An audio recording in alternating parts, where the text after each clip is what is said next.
So we're going to talk about some of those differences and how do you approach them during the planning phase. So I'm sure everybody here knows, but you don't just start hacking, right? So you have to figure out how to do this safely.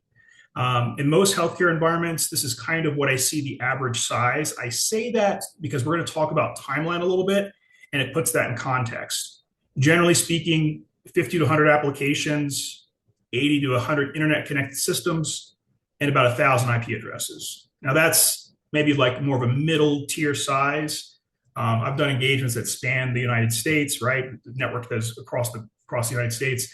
So they certainly can scale. So your environment is very likely different, but generally speaking, this is kind of how we're framing this planning here. We talk about the timeline.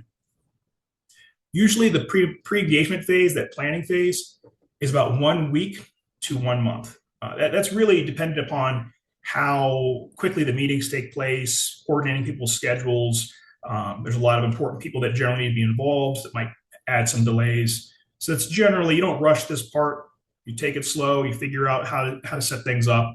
The first thing you want to have in mind and set up is a clear established goals and objectives. What are you trying to get out of this engagement? This could be adherence to a compliance standard.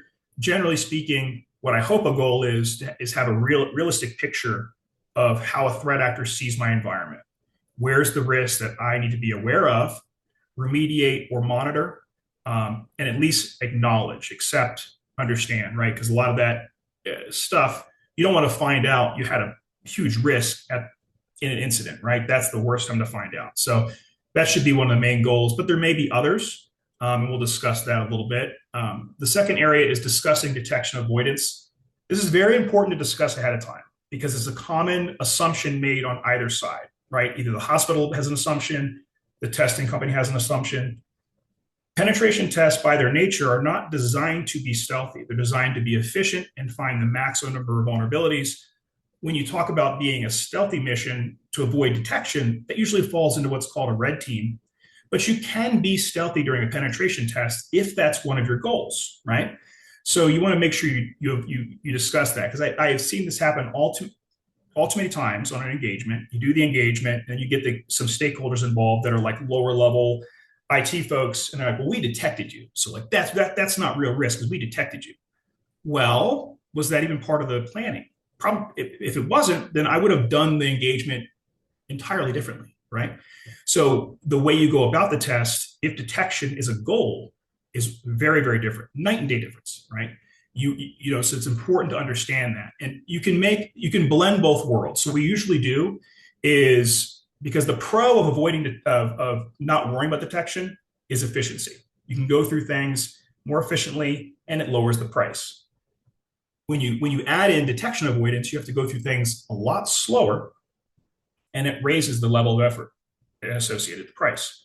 So the way that we do it generally is sort of a hybrid approach, right? We go through the engagement like normal, we finish it, and at the end, the last few days, we'll go through and emulate stealthy attacker techniques and map it back to the MITRE ATT&CK framework with timestamps, and then work with you to see which one of those you detected and where you didn't. So you still get the benefit of that detection avoidance, but you don't have to pay the full amount of, like, say, if you're doing a red team, which, by the way, if you haven't done a penetration test before, doing a red team is going to add limited value. You're better off getting a pen test first, doing a bunch of remediation, and then doing a full-blown, red team engagement.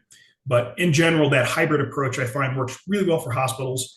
And that's usually what we do, is allocate some time at the end to sort of do a purple team style engagement where we're doing that stealthy activity and then testing your controls. But we're not relying on that stealth when we find the vulnerabilities per se.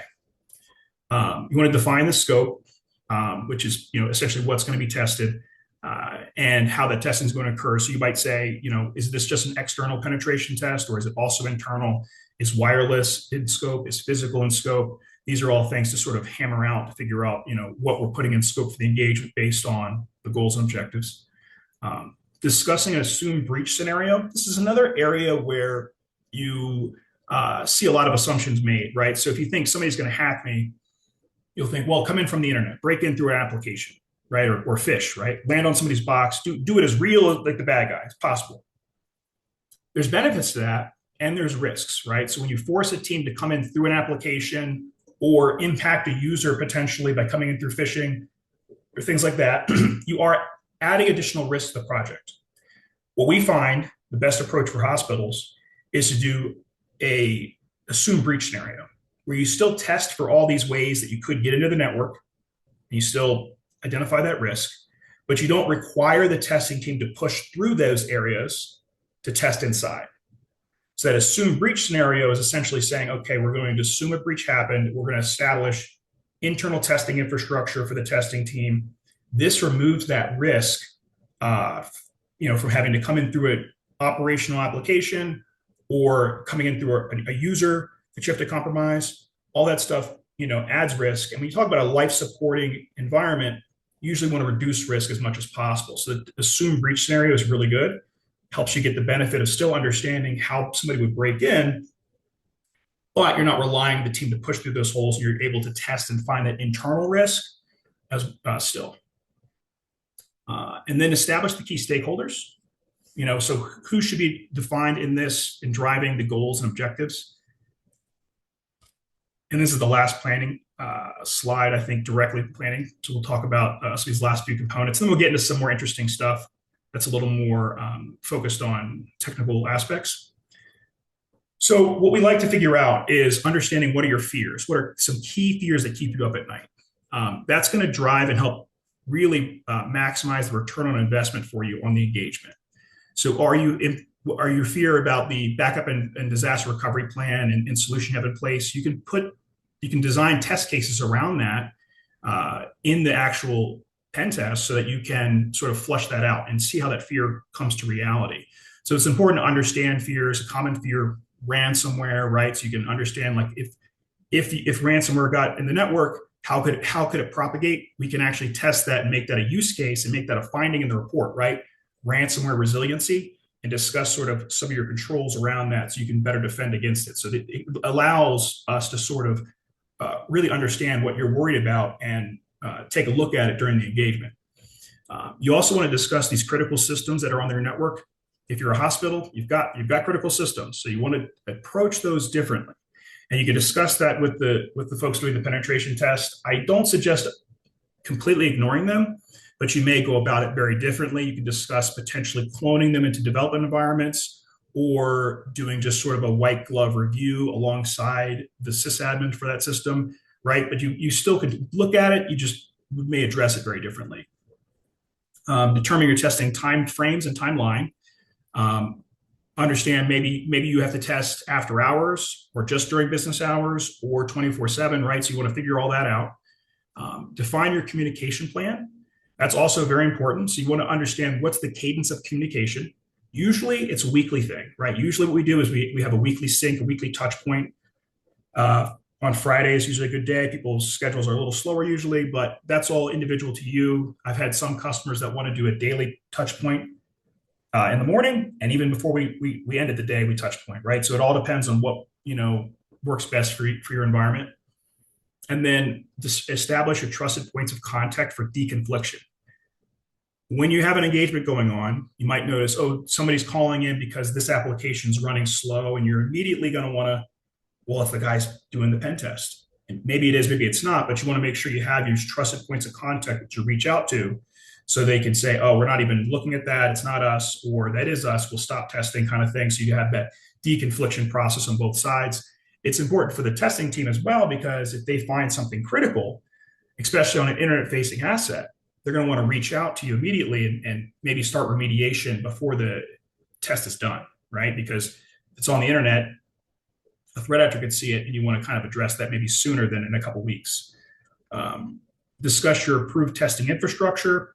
And then all this gets put into a sort of master document called the Rules of Engagement document. This is going to codify everything about the test, how it's going to be performed, the scope, what's allowed, what's not allowed. So everything kind of scopes and frames the entire assessment in that Rules of Engagement document. And everybody agrees on that, signs off on it, the stakeholders.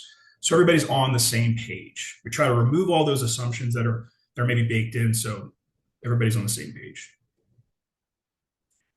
And this is another slide I put in here for lessons learned perspective, right? So a lot of times when you talk about a penetration test, it's pretty standard to say like 1 week, do a pen test in a week.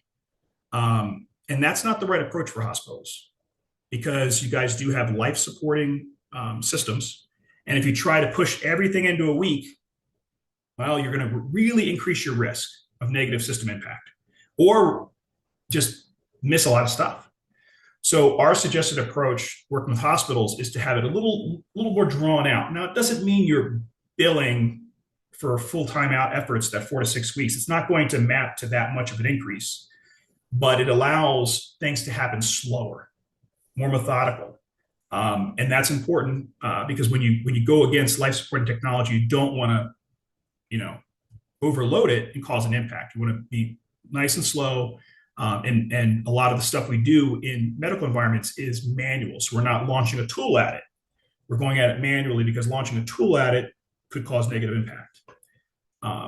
Usually the report takes about a week or two to complete, and then you schedule your out briefs. We usually suggest 2 different levels, a technical deep dive, and then that higher level management stuff focused on, maybe the remediation roadmap and sort of, giving a good understanding to management where their risk is and how they can improve it.